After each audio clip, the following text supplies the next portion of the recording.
शुक्लांबरधरं विष्णुं शशिवर्णं चतुर्भुजं प्रसन्नवदनं ध्यायेत् सर्वविघ्नोपशान्तये सर्वविघ्नप्रशमनं सर्वसिद्धिकरं परं सरोजैवप्रणेतारं वन्दे विदेदं हरिं लक्ष्मीनारायणं वन्दे तद्भक्तप्रवरो हि यः श्रीमदानन्दतीर्थाख्यो गुरुस्तञ्च नमाम्यहम् वेदे रामायणे चैव पुराणे भारते यथादावन्ते च मध्ये च विष्णुः सर्वत्र गीयते रमापतिं पूर्णगुणं मुकुन्दं व्यासं च विज्ञानसहस्रभानुं पूर्णप्रबोधं च सुतुत्रीपं क्रमाद्गुणोश्च प्रणमामि मूर्धा अभ्रमं भङ्गरहितम् अजडं विमलं सदा आनन्दतीर्थमतुलं भजे तापत्रयापहं मिथ्यासिद्धान्तदुर्ध्वान्तविध्वंसनविचक्षणः जयतीर्थाख्यतरनिर्भासतान्नो वृतम्बरे अर्थिकल्पितकल्पोऽयं प्रत्यर्थिगतिकेसरी व्यासतीर्थगुरुर्भूयादस्मदिष्टासेते तपो विद्याविरक्त्यादि सद्गुणोघाकरानहं वादिराजगुरून् वन्दे हयग्रीवदयाश्रयान् पूज्याय राघवेन्द्राय सत्यधर्मरताय च वरदां कल्पवृक्षाय नमतां कामधेनुं श्रीगुरुभ्यो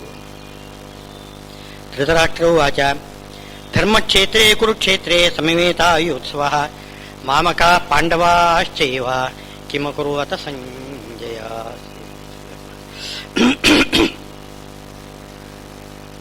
श्रीभगवानुवाच इमं विवस्वते योगं प्रोक्तवानहमव्ययं विवस्वान् मनवे प्राह मनुरिक्ष्वाकवे अब्रवीत्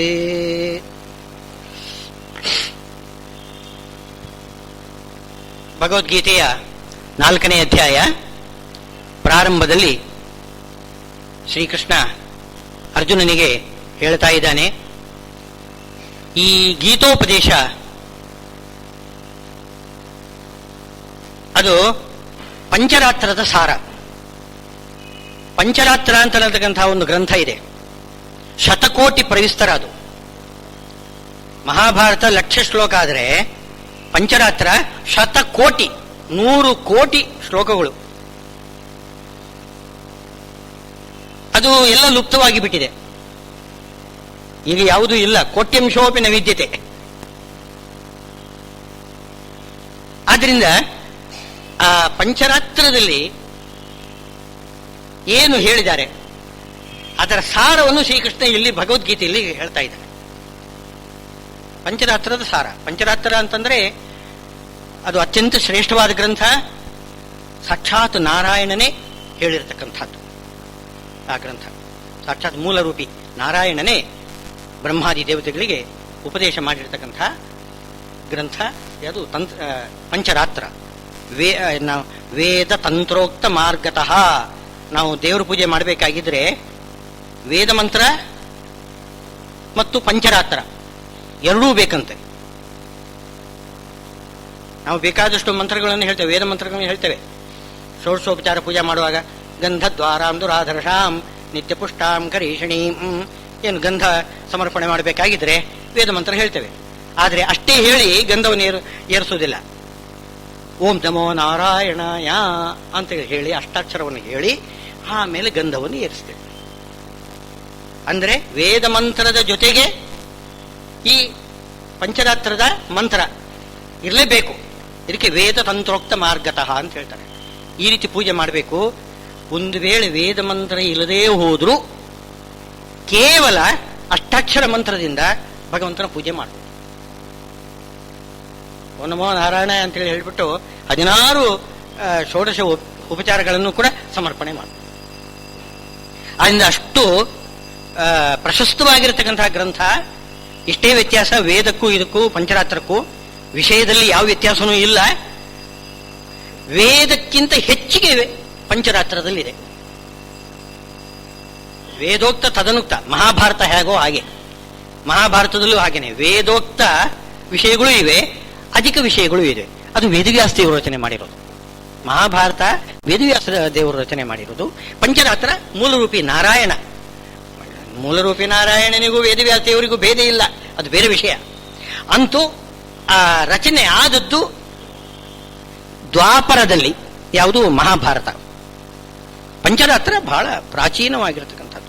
ಆದಿಯಲ್ಲೇನೆ ಬ್ರಹ್ಮದೇವರಿಗೆ ಬ್ರಹ್ಮಾಂಡ ಸೃಷ್ಟಿ ಮಾಡಿ, ಬ್ರಹ್ಮದೇವರನ್ನು ಸೃಷ್ಟಿ ಮಾಡಿದ ತಕ್ಷಣ ಪಂಚರಾತ್ರವನ್ನು ಸೃಷ್ಟಿ ಮಾಡಿ ಉಪದೇಶ ಮಾಡಿಬಿಟ್ಟಿದ್ದಾರೆ. ಆ ಪಂಚರಾತ್ರ ಎಂಬುದು ಕಾಲಬಲೆಯನ್ನು ಲುಪ್ತವಾಗಿ ಬಿಟ್ಟಿದೆ. ಆ ಪಂಚರಾತ್ರದಲ್ಲಿ ಹೇಳಿರ್ತಕ್ಕಂಥದ್ದು ಯಾವುದು ಅಂದರೆ ಕರ್ಮಯೋಗ. ನಿಷ್ಕಾಮ ಕರ್ಮ ಭಗವಂತನ ಆರಾಧನಾ ರೂಪವಾಗಿ ಮಾಡಬೇಕು. ಈ ಅಂಶ ಕರ್ಮಯೋಗ, ಅದು ಪಂಚರಾತ್ರದ ಸಾರ. ಅದನ್ನೀಗ ಭಗವದ್ಗೀತಾ ರೂಪದಿಂದ ಉಪದೇಶ ಮಾಡ್ತಾ ಇದ್ದಾನೆ ಶ್ರೀಕೃಷ್ಣ. ಇಮಂ ವಿವಸ್ಸತೆ ಯೋಗಂ ಪ್ರೋಕ್ತವಾನ್. ಹಿಂದೆ ಈ ಕರ್ಮಯೋಗವನ್ನೇ ನಾನು ಸೂರ್ಯದೇವರಿಗೆ ಉಪದೇಶ ಮಾಡಿದ್ದೆ.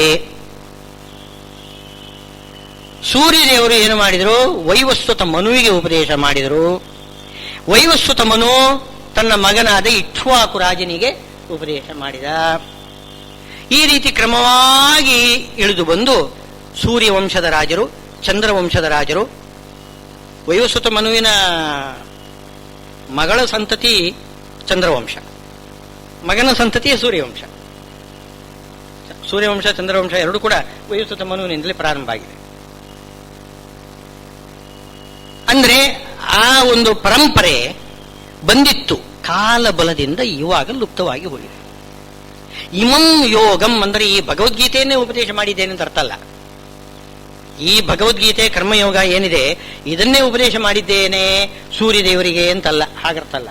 ಸೂರ್ಯದೇವರಿಗೆ ಪಂಚರಾತ್ರವನ್ನು ಉಪದೇಶ ಮಾಡಿದರು, ಅದರ ಸಾರ ಭಗವದ್ಗೀತೆ ಅರ್ಜುನನಿಗೆ ಉಪದೇಶ ಮಾಡ್ತಾ ಇದ್ದಾರೆ. ಕಾಲ ಬಲೇನ ಅದು ಲುಪ್ತವಾದಾಗ ಪುನಃ ಅದನ್ನು ಉದ್ಧಾರ ಮಾಡತಕ್ಕಂಥದ್ದು ಭಗವಂತನ ಒಂದು ಸಂಕಲ್ಪ. ಯಾವುದೇ ಆಗಲಿ, ಕಾಲ ಬಲದಿಂದ ಜ್ಞಾನ ಲುಪ್ತವಾದಾಗ ಅದನ್ನು ಪುನಃ ಉದ್ಧಾರ ಮಾಡತಕ್ಕಂಥದ್ದು ಭಗವಂತನ ಅವತಾರಗಳ ಮುಖ್ಯವಾಗಿರತಕ್ಕಂಥ ಕೆಲಸ. ವೇದವ್ಯಾಸದೇವರು ಅವತಾರ ಮಾಡಿದೆ ಅದಕ್ಕೋಸ್ಕರ. ಅಲ್ಲಿ ವೇದಶಾಸ್ತ್ರ ಲುಪ್ತವಾಯಿತು. ವೇದಶಾಸ್ತ್ರ ಲುಪ್ತವಾದಾಗ ವೇದವ್ಯಾಸದೇವರು ಅವತಾರ ಮಾಡಿದರು. ಪಂಚರಾತ್ರ ಲುಪ್ತವಾದಾಗ ಅದನ್ನು ಉಪದೇಶ ಮಾಡಲಿಕ್ಕೋಸ್ಕರ ಶ್ರೀಕೃಷ್ಣ ಇಲ್ಲಿ ಭಗವದ್ಗೀತಾ ರೂಪದಿಂದ ಅದನ್ನು ಉಪದೇಶ ಕೊಡ್ತಾ ಇದ್ದಾನೆ. ಈ ರೀತಿ ಲುಪ್ತವಾಗಿರತಕ್ಕಂಥ ಗ್ರಂಥ ಭಗವದ್ಗೀತೆ. ಭಗವದ್ಗೀತೆಯ ಮೂಲ ರೂಪದಲ್ಲಿ ಅದು ಲುಪ್ತವಾಗಿತ್ತು. ಈಗ ಅರ್ಜುನನಿಗೆ ತತ್ಕಾಲದಲ್ಲಿ ಅವನಿಗೆ ಅಜ್ಞಾನ ಉಂಟಾಗುವ ಹಾಗೆ ಭಗವಂತ ಪ್ರೇರಣಾ ಮಾಡಿ ಅವನು ಶಿಷ್ಯಸ್ತೇಹಂ ಶಾಜಿಮಾಂ ತ್ವಾಂ ಪ್ರಪನ್ನಂ, ನಾನು ನಿನ್ನ ಶಿಷ್ಯನಾಗ್ತೇನೆ, ನೀನು ನನಗೆ ಉಪದೇಶ ನೀಡು ಅಂತ ಅವನು ಬೇಡಿಕೊಳ್ಳಬೇಕು. ಈ ರೀತಿ ಒಂದು ಸರಿಯಾಗಿರತಕ್ಕಂತಹ ಒಂದು ಪ್ರಸಂಗ ಏರ್ಪಡಿಸಿ ಭಗವಂತನೇ ಅರ್ಜುನ ಜ್ಞಾನಿ ಅಲ್ವೇ, ಅವನಿಗೆ ಗೊತ್ತಿದೆ, ಮಹಾಜ್ಞಾನಿ ಅವನು. ಆದರೂ ಕೂಡ ಅವನ ಬುದ್ಧಿಗೆ ಏನೋ ಒಂದು ಮೋಹವನ್ನು ಕವಿಸಿ ಬಿಟ್ಟಿದ್ದಾನೆ ಭಗವಂತ. ಬೇಕು ಅಂತಲೇ, ಅದಕ್ಕೋಸ್ಕರ ಅವನನ್ನು ನಿಮಿತ್ತವಾಗಿ ಇಟ್ಟುಕೊಂಡು ಎಲ್ಲ ಸಜ್ಜನ ವೃಂದಕ್ಕೆ ಆ ಪಂಚರಾತ್ರದ ಸಾರಭೂತವಾಗಿರತಕ್ಕಂತಹ ಕರ್ಮಯೋಗವನ್ನು ಭಗವದ್ಗೀತಾ ರೂಪದಿಂದ ಉಪದೇಶ ಮಾಡಬೇಕಾಗಿತ್ತು. ಇದು ಶ್ರೀಕೃಷ್ಣನ ಸಂಕಲ್ಪ. ಅದಕ್ಕೋಸ್ಕರ ಈ ರೀತಿ ಎಲ್ಲ ವ್ಯವಸ್ಥೆ ಮಾಡಿಬಿಟ್ಟಿದ್ದಾನೆ. ಅವನು ಇಚ್ಛಾ ಪ್ರಕಾರವಾಗಿ ಎಲ್ಲ ನಡೆದು ಹೋಗಿದೆ. ಏವಂ ಪರಂಪರಾ ಪ್ರಾಪ್ತಂ. ಈಗ ಕರ್ಮಯೋಗ ನಾನು ಇಷ್ಟವರೆಗೆ ನಿನಗೆ ಹೇಳಿದ್ದೇನಲ್ಲ, ಇದು ಯಾಕೆ ಮಾಡಬೇಕು ಅಂತಂದ್ರೆ, ಕರ್ಮಯೋಗ ಯಾಕೆ ಮಾಡಬೇಕು ಅದು ಹಿಂದೆ ಎಲ್ಲ 2ನೇ ಅಧ್ಯಾಯ 3ನೇ ಅಧ್ಯಾಯ ಪೂರ್ತಿ ಹೇಳಿದ್ದೇನು ಅಂದ್ರೆ, ಕರ್ಮಯೋಗ ಯಾಕೆ ಮಾಡಬೇಕು, ನಿಷ್ಕಾಮ ಕರ್ಮದಿಂದ ಭಗವಂತನ ಆರಾಧನೆ ಯಾಕೆ ಮಾಡಬೇಕು ಅಂತ ಅನ್ನೋದಕ್ಕೆ ಬೇಕಾದಷ್ಟು ಕಾರಣ ಕೊಟ್ಟಿದ್ದಾರೆ. ಈಗ ಹೇಳ್ತಾ ಇರೋದೇನು ಅಂತಂದ್ರೆ, ಪರಂಪರಾ ಪ್ರಾಪ್ತಂ, ಹಿಂದಿನಿಂದಲೂ ಕೂಡ ಮಾಡ್ತಾ ಬಂದಿದ್ದಾರೆ ಕರ್ಮಯೋಗವನ್ನು. ಹಾಗಿದ್ರೆ ಪರಂಪರಾದಿಂದ ಬಂದಿರತಕ್ಕಂಥದ್ದನ್ನು ಬಿಡ್ಲಿಕ್ಕೆ ಸಾಧ್ಯವಿಲ್ಲ. ಅದು ಒಂದು ಕಾರಣ. ಕರ್ಮಯೋಗ ಮಾಡಿ ಭಗವಂತನನ್ನು ಉಪಾಸನ ಮಾಡಬೇಕಾಗಿದ್ರೆ ಇದು ಒಂದು ಕಾರಣ. ಯಾವುದು? ಪರಂಪರಾ ಪ್ರಾಪ್ತವಾಗಿದೆ, ಅದನ್ನು ಬಿಡಬಾರದು ನೀನು. ಆದ್ರಿಂದಲೂ ನೀವು ಕರ್ಮಯೋಗವನ್ನು ಮಾಡಬೇಕು. ಇನ್ನೊಂದು ಕಾರಣ ಕೊಟ್ಟಿದ್ದಾರೆ. ಸ ಕಾಲೇ ನೇಹ ಮಹತಾ ಕಾಲೇನ. ಅದು ಯಾವತ್ತು ಏನೋ ಸೂರ್ಯದೇವರಿಗೆ ಉಪದೇಶ ಮಾಡಿದ್ದು ಯಾವಾಗ?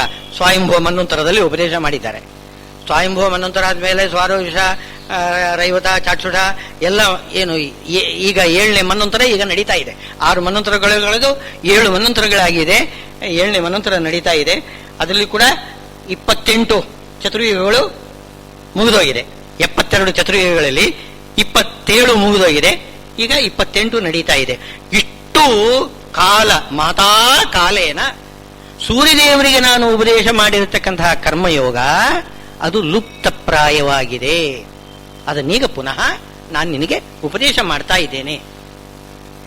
ಮಹತಾ ಯೋಗೋ ನಷ್ಟ ಪರಂತಪ ಸಯೇವಾಯಂ ಮಯಾ ತೇದ್ಯ. ಅದೇ ಕರ್ಮಯೋಗವನ್ನು ನಾನು ನಿನಗೆ ಉಪದೇಶ ಮಾಡ್ತೇನೆ. ಯಾಕೆ ಉಪದೇಶ ಮಾಡ್ತಿದ್ದೇನೆ ಅಂತಂದ್ರೆ, ನಿನಗೇನೇ ಮೋಹ ತರಿಸಿ ಬೇಕು ಬೇಕು ಅಂತ ನಿನ್ನನ್ನು ಯಾಕೆ ನಾನು ಉಪದೇಶ ಮಾಡಿದ್ದೇನೆ ಅಂತಂದ್ರೆ, ಮಾಡ್ತಾ ಇದ್ದೇನೆ ಅಂತಂದ್ರೆ, ಭಕ್ತೋಸಿ, ಭಕ್ತರಿಗೆ ಉಪದೇಶ ಮಾಡಬೇಕು. ಭಕ್ತಿ ಇಲ್ಲದಿದ್ದವರಿಗೆ ಇದಂತೆ ನಾ ತಪಸ್ಕಾಯ ನಾ ಭಕ್ತಾಯ. ಭಗವದ್ಗೀತೆ ಎಲ್ಲರಿಗೂ ಉಪದೇಶ ಮಾಡಬಾರದು. ಒಳ್ಳೆ ತಪಸ್ವಿಗಳು ಯಾರು ತಪಸ್ಸು ಮಾಡ್ತಾರೆ, ತಪಸ್ಸು ಅಂದ್ರೆ ಭಗವಂತನ ಕುರಿತು ಏನು ಈ ಜ್ಞಾನ ಕಾರ್ಯದಲ್ಲಿ ತೊಡಗಿಸಿಕೊಳ್ಳತಕ್ಕಂಥವರು, ಅವರು ತಪಸ್ವಿಗಳು. ತದ್ಧಿ ತಪಃ ಅಂತನಿದ್ದಾರೆ. ಭಗವಂತನನ್ನು ತಿಳಿಲಿಕ್ಕೆ ಯಾರು ಪ್ರಯತ್ನ ಮಾಡ್ತಾ ಇರ್ತಾರೆ, ಆ ಪ್ರಯತ್ನವೇ ತಪಸ್ಸು. ತಿಳ್ಕೊಳ್ಳಿಕ್ಕೆ ಏನು ಪ್ರಯತ್ನ ನಾವು ಮಾಡ್ತಾ ಇದ್ದೇವೆ, ಅದೇ ದೊಡ್ಡ ತಪಸ್ಸು. ಅದಕ್ಕೆ ಪೂರಕವಾಗಿ ಕೃಚ್ಛ್ರ, ಚಾಂದ್ರಾಯಣ, ಏಕಾದಶಿ ಮುಂತಾಗಿರ್ತಕ್ಕಂಥ ವ್ರತಗಳೆಲ್ಲ ಇವೆ, ಇವೆಲ್ಲ ತಪಸ್ಸೇ. ಅದರ ಪೂರಕವಾಗಿ ಅದನ್ನು ಮಾಡ್ತಾ ಜ್ಞಾನ ಕಾರ್ಯದಲ್ಲಿ ಶ್ರದ್ಧೆಯನ್ನು ತೋರ್ಬೇಕು, ಅದು ತಪಸ್ಸು. ಇದಂತೆ ನಾ ಅತಪಸ್ಕಾಯ, ತಪಸ್ಸು ಮಾಡಿದವರಿಗೆ ಈ ಭಗವದ್ಗೀತೆಯನ್ನು ಹೇಳಬೇಡ ಅಂತ ಅರ್ಜುನನಿಗೆ ಹೇಳ್ತಾ ಇದ್ದಾನೆ. ಕೊನೆಗೆ 18ನೇ ಅಧ್ಯಾಯದಲ್ಲಿ ಶ್ರೀಕೃಷ್ಣ ಹೇಳ್ತಾನೆ, ಈ ಗೀತೆ ಬಹಳ ಅಮೂಲ್ಯವಾಗಿರತಕ್ಕಂತಹದ್ದು, ಗೋಪ್ಯವಾಗಿರತಕ್ಕಂತಹದ್ದು. ಯಾರು ತಪಸ್ಸು ಮಾಡುವುದಿಲ್ಲ, ಯಾರಿಗೆ ಜ್ಞಾನದಲ್ಲಿ ನಿಷ್ಠೆನೇ ಇಲ್ಲ ಅಂತವರು ಎಷ್ಟೇ ಹೇಳ್ತಾರೆ, ನಾವು ದೇವರಿಗೆ ಏನು ಸೇವೆ ಮಾಡಿದ್ರು ಸರಿ, ಹರಕೆ ಹೇಳಿದ್ರೆ ಸರಿ, ಪ್ರದಕ್ಷಿಣೆ ನಮಸ್ಕಾರ ಮಾಡಿ ಪ್ರಸಾದ ಸ್ವೀಕಾರ ಮಾಡಿಬಿಟ್ರೆ ಸರಿ, ನಮಗೆ ಫಲ ಸಿಗ್ತದೆ. ತಿಳ್ಕೊಳ್ಳೋದು ಯಾತಕ್ಕೆ ಅನಾವಶ್ಯಕ ಇದೆಲ್ಲ ಅಂತ ಕೆಲವರು ಹಾಗೆ ಮಾಡ್ತಾರೆ. ಜ್ಞಾನ ಕಾರ್ಯ ಬೇಡ ಅಂತಂತಾರೆ ಅವರು, ಉಳಿದದ್ದೆಲ್ಲ ಮಾಡ್ತಾರೆ, ಜ್ಞಾನ ಕಾರ್ಯ ಒಂದು ಬೇಡ. ಇಲ್ಲ, ನಾ ಅತಪಸ್ಕಾಯ, ಜ್ಞಾನ ಕಾರ್ಯ ಯಾರು ಮಾಡುವುದಿಲ್ಲ, ಅದರಲ್ಲಿ ಭಾಗವಹಿಸುವುದಿಲ್ಲ, ಅದರಲ್ಲಿ ನಿಷ್ಠೆ ಯಾರು ತೋರುವುದಿಲ್ಲ. ನಾ ಅಭಕ್ತಾಯ, ಭಕ್ತಿ ಇಲ್ಲದಿದ್ದವರು ಯಾರಿದ್ದಾರೆ ಅವರಿಗೂ ಕೂಡ ಕದಾಚನ ಯಾವತ್ತೂ ಕೂಡ ಈ ಭಗವದ್ಗೀತೆಯನ್ನು ಹೇಳಬೇಡ ಅಂತಂತಾರೆ. ಈಗ ನೀನು ಭಕ್ತನಾಗಿದ್ದ ಅರ್ಜುನ, ಶ್ರೀಕೃಷ್ಣನ ಭಕ್ತ, ಭಕ್ತೋಸಿಮೆ, ಜೊತೆಗೆ ಸಖ, ನನ್ನ ಮಿತ್ರನೂ ಆಗಿದ್ದೀಯ. ಭಕ್ತನಾಗಿದ್ದಿ, ಮಿತ್ರನಾಗಿದ್ದೆ. ಆದ್ರಿಂದ ರಹಸ್ಯಂ, ಇದು ರಹಸ್ಯಭೂತವಾಗಿರತಕ್ಕಂತಹ ವಿಷಯ, ಅದನ್ನು ನಾನು ನಿನಗೆ ಹೇಳ್ತಾ ಇದ್ದೇನೆ, ಪ್ರೀತಿಯಿಂದ ಹೇಳ್ತಾ ಇದ್ದೇನೆ. ಸಯೇವಾಯಂ ಮಯಾ ತೇದ್ಯ ಯೋಗ ಪ್ರೋಕ್ತ ಪುರಾತನವಾಗಿರತಕ್ಕಂತಹ ಆ ಕರ್ಮಯೋಗವನ್ನೇ ನಾನು ನಿನಗೆ ಉಪದೇಶ ಮಾಡ್ತಾ ಇದ್ದೇನೆ. ಅದರ ಸಾರವನ್ನು ಈಗ ನಿನಗೆ ಹೇಳ್ತಾ ಇದ್ದೇನೆ. ಅದೇ ಭಗವದ್ಗೀತೆ ಅಂತ, ಆ ಏನು ಪಂಚರಾತ್ರದ ಸಾರ ಭಗವದ್ಗೀತೆ ಎಂಬ ಹೆಸರಿನಿಂದ ಆಮೇಲೆ ಅದು ಪ್ರಸಿದ್ಧವಾಗ್ತಾ ಇದೆ. ಈಗ ಅರ್ಜುನ ಕೇಳ್ತಿದ್ದಾನೆ, ಅವನು ಮೋಹ ಕವಿದಿದ್ರಿಂದಲ ಅಂತ ಹೇಳಬೇಕು ಅಂತೇನಿಲ್ಲ, ಏನೋ ನನ್ನನ್ನು ನಿಮಿತ್ತ ಮಾಡಿಕೊಂಡು ಸಜ್ಜನರಿಗೆ ನೀನು ಉಪದೇಶ ಮಾಡ್ತಾ ಇದ್ದೀಯಾ. ಸಜ್ಜನರಿಗೆ ಒಂದು ಪ್ರಶ್ನೆ ಬರ್ತದೆ, ಏನದು ಪ್ರಶ್ನೆ ಅಂತ ಹೇಳ್ತಿದ್ದಾರೆ. ತನ್ನ ಪ್ರಶ್ನೆ ತನಗೆ ಜಿಜ್ಞಾಸೆ ಅಂತ ಮೇಲ್ನೋಟಕ್ಕೆ ಕಾಣಿಸ್ತದೆ. ಅದು ಜ್ಞಾನಂತೋಪಿ, ತಿಳಿದವರೂ ಕೂಡ ಏನ್ ಮಾಡ್ತಾರೆ ಅಂತಂದ್ರೆ, ತಿಳಿಯದಿದ್ದವರಿಗೆ ಉಪಕಾರ ಆಗಲಿ ಅಂತ ಇವರು ಪ್ರಶ್ನೆ ಹಾಕ್ತಾರಂತೆ. ಯಾಕೆಂದ್ರೆ ಅವರಿಗೆ ಪ್ರಶ್ನೆ ಮಾಡ್ಲಿಕ್ಕೂ ಗೊತ್ತಿಲ್ಲ ಪಾಪ. ತಿಳಿದಿದ್ದವರು ಇರ್ತಾರಲ್ಲ, ಅವರಿಗೆ ಪ್ರಶ್ನೆ ಮಾಡ್ಲಿಕ್ಕೂ ಗೊತ್ತಿಲ್ಲ. ಇವರು ಬೇಕು ಪ್ರಶ್ನೆ ಸರಿಯಾಗಿ ಮಾಡಿ ಆ ಉತ್ತರ ತರಿಸ್ತಾರೆ ಗುರುಗಳಿಂದ. ಅದು ಯಾರಿಗೆ ಅಂದರೆ ಇವರಿಗೆ ಗೊತ್ತಿದೆ, ಕೇಳ್ತಕ್ಕಂಥವ್ರಿಗೆ ಗೊತ್ತಿದೆ, ಆದ್ರೆ ಉಳಿದವರಿಗೆ ಉಪಕಾರ ಆಗಲಿ ಅದಕ್ಕೋಸ್ಕರ ಪ್ರಶ್ನೆ ಹಾಕ್ತಾರೆ. ಹಾಗೆ ಅರ್ಜುನ ಪ್ರಶ್ನೆ ಹಾಕ್ತಾ ಇದ್ದಾನೆ, ಶ್ರೀಕೃಷ್ಣ ನೀನು ಸೂರ್ಯದೇವರಿಗೆ ಉಪದೇಶ ಮಾಡಿದ್ದೇನೆ ಅಂತಂತ ಇದ್ದೀಯಾ. ಅಪರಂ ಭವತೋ ಜನ್ಮ ಪರಂ ಜನ್ಮ ವಿವಸ್ವತಃ. ಸೂರ್ಯದೇವರು ಹುಟ್ಟಿದ್ದು ಯಾವಾಗ? ಪ್ರಾರಂಭದಲ್ಲಿ, ಸೃಷ್ಟಿಯ ಆದಿಯಲ್ಲೇ ಅವರು ಹುಟ್ಟಿದ್ದಾರೆ ಸೂರ್ಯದೇವರು. ನೀನು ಹುಟ್ಟಿದ್ದು ಮೊನ್ನೆ ನಮ್ಮ ಜೊತೆಗೇನೆ ಹುಟ್ಟಿದ್ದು. ಈಗ ಅರ್ಜುನನಿಗೂ ಕೃಷ್ಣನಿಗೂ ವಯಸ್ಸಿನಲ್ಲಿ ಹೆಚ್ಚಿಗೆ ತಾರತಮ್ಯ ಏನಿಲ್ಲ, ಒಂದು 5-6 ತಿಂಗಳು ವ್ಯತ್ಯಾಸ ಅಷ್ಟೇ.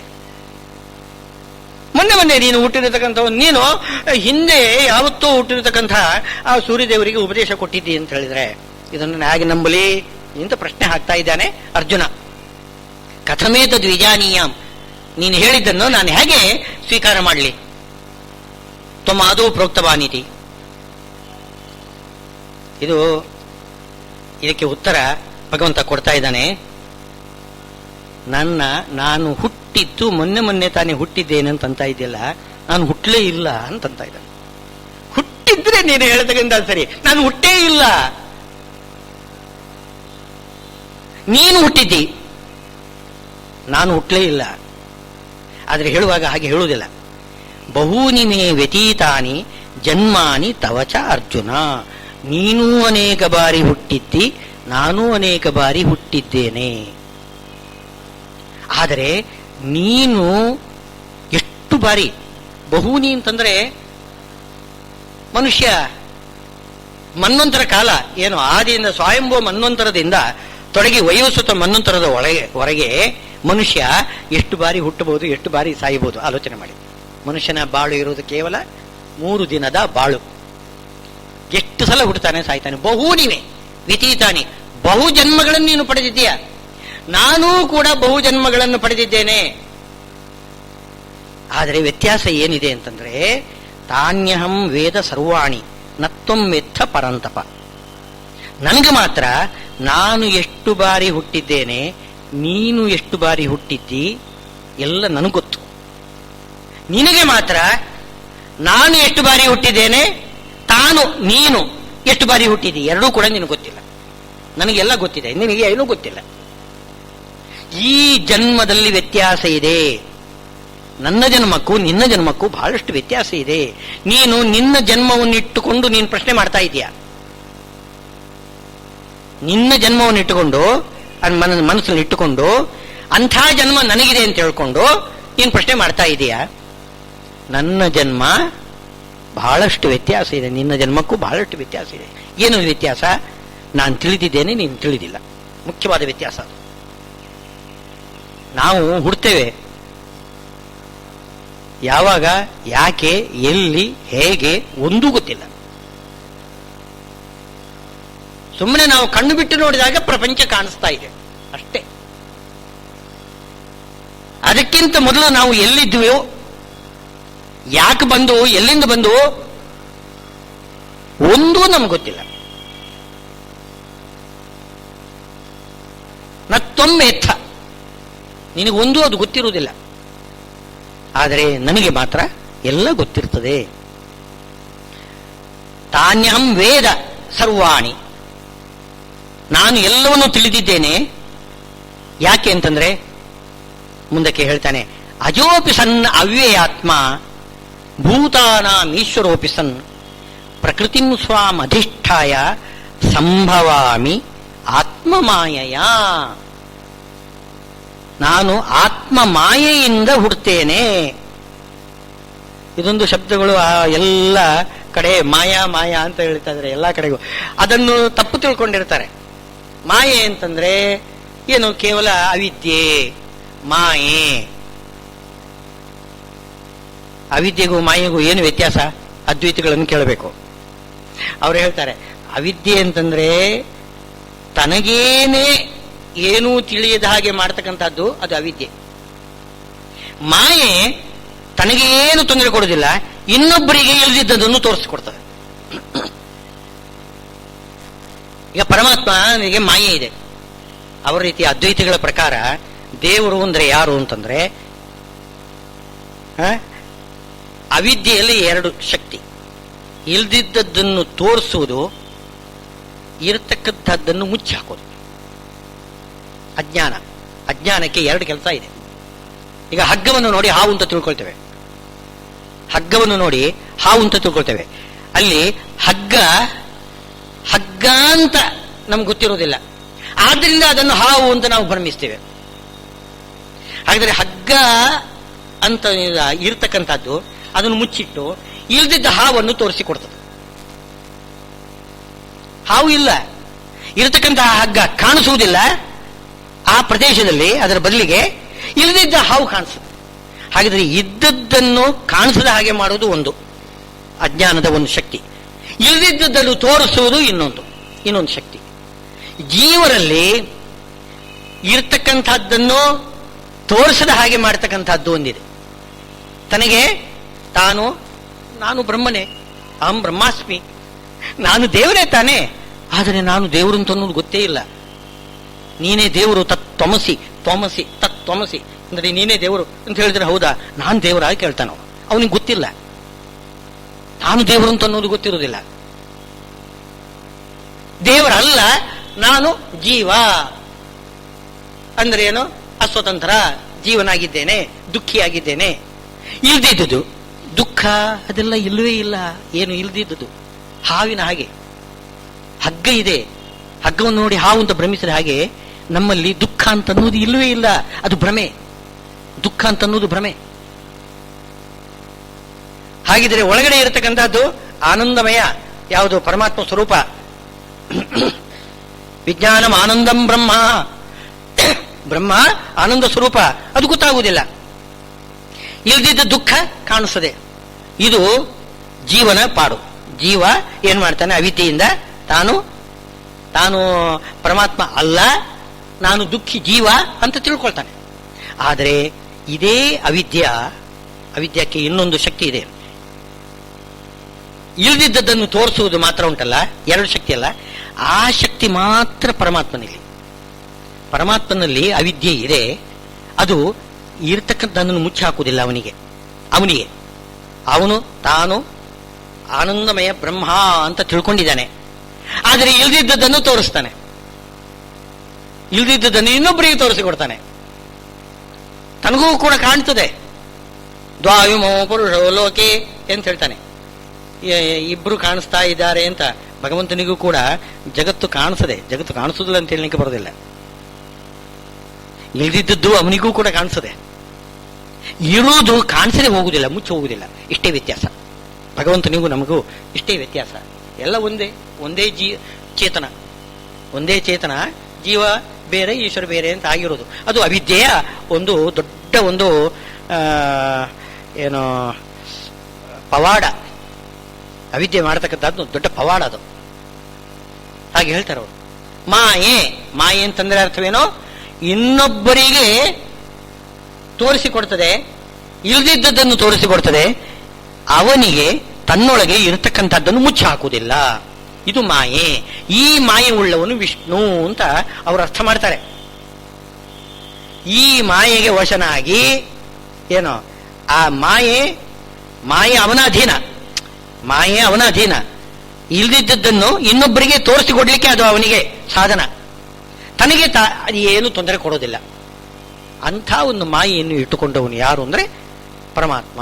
ನಾವು ಕೇಳ್ತೇವೆ, ಪರಮಾತ್ಮ ಈ ರೀತಿ ಉಳಿದವರಿಗೆ ಒಂದು ಮಾಯೆ ಎಂದರೆ ಇಲ್ದಿದ್ದ ಭ್ರಮ ಹುಟ್ಟಿಸಬೇಕಾಗಿದ್ರೆ ಈ ಯಕ್ಕಚ್ಚಿತ್ ಪದಾರ್ಥ ಯಾವುದೊಂದು ಅವಿದ್ಯೆ ಇದೆಯಲ್ಲ, ಅದರ ಸಹಾಯ ಬೇಕೇನೋ ಅವನಿಗೆ?